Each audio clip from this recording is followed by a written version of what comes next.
Bhubaneswar Cuttack ring road को केंद्र cabinet मंजूरी 6 लेन विशिष्ट 11 किलोमीटर बाईपास निर्माण हेबो। एथिपाई 8,307 कोटी टंका खर्च हेबो। यह हाइब्रिड एन्युटी मोड रे रखा जिवो। तबे प्रधानमंत्री नरेंद्र मोदी अध्यक्षतार बसिथिबा अर्थनैतिक व्यापार संपर्कित कैबिनेट बैठक रे एहाको अनुमोदन मिली।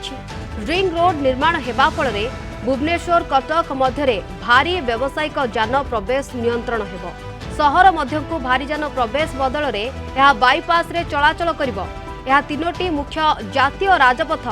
NH 55, NH 57, NH 655 एवं गोटे राज्य राजपथ 65 मध्य संयोग को निश्चित करिवो। ए कैपिटल रीजन रिंग रोड केवल भुवनेश्वर कटक और खोर्धार यातायात को सुविधाजनक करिवो ता नुहे, बरम आर्थिक वृद्धि, शिल्पीय विस्तार एवं अंचलीय समृद्धि पाई प्रभावशाली हेबो। तेबे भुवनेश्वर कटक रिंग रोड को कैबिनेट मंजूरी मिलिथिबारु प्रधानमंत्री और केंद्र मंत्री नितिन गडकरी को कृतज्ञता जणाइछन्ती मुख्यमंत्री मोहन माझी।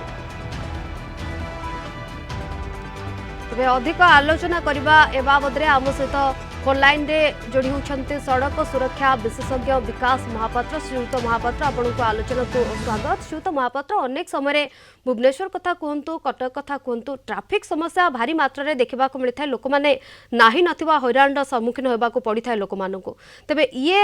भुवनेश्वर कटक को रिंग रोड पर जो मंजूरी मिलुछि आपण केमिति देखुछन्ती, यार रूपरेख कोन रहबो टिके विस्तृत भाव आम सहित आलोचना करिवे श्रीयुत महापात्र।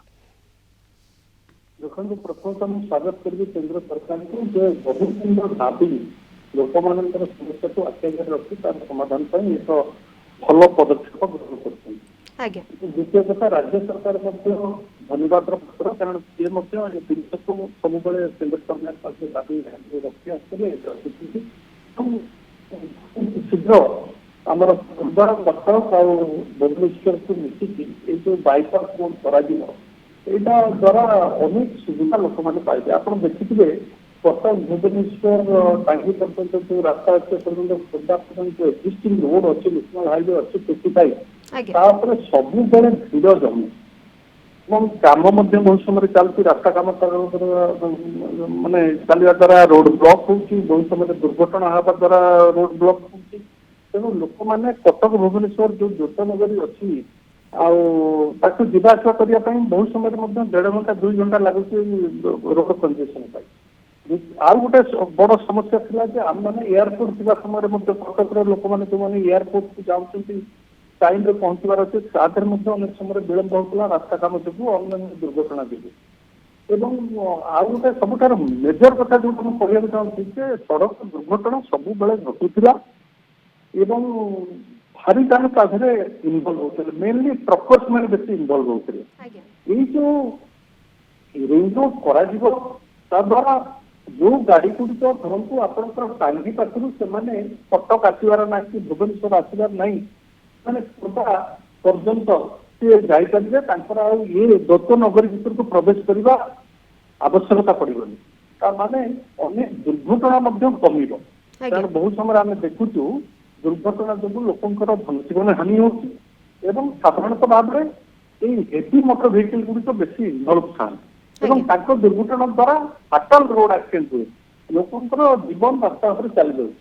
तेणु निश्चित भाव में यही रास्ता हवा द्वारा दुर्घटना ह्रास पाइब लोक मैंने निरापद जावास करेंगे अଯଥାରେ ଆଉ ଭିଡ଼ हबनी एवं ता छड़ा सबुठार बड़ कथा जोटा आप कहले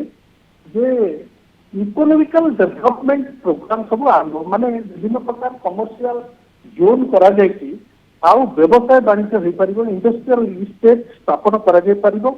एवं गमनागमन अनेक सुविधा हम एवं खूब कम समय मध्य लोक मैंने गंतव्य स्थल में पहुंची पारे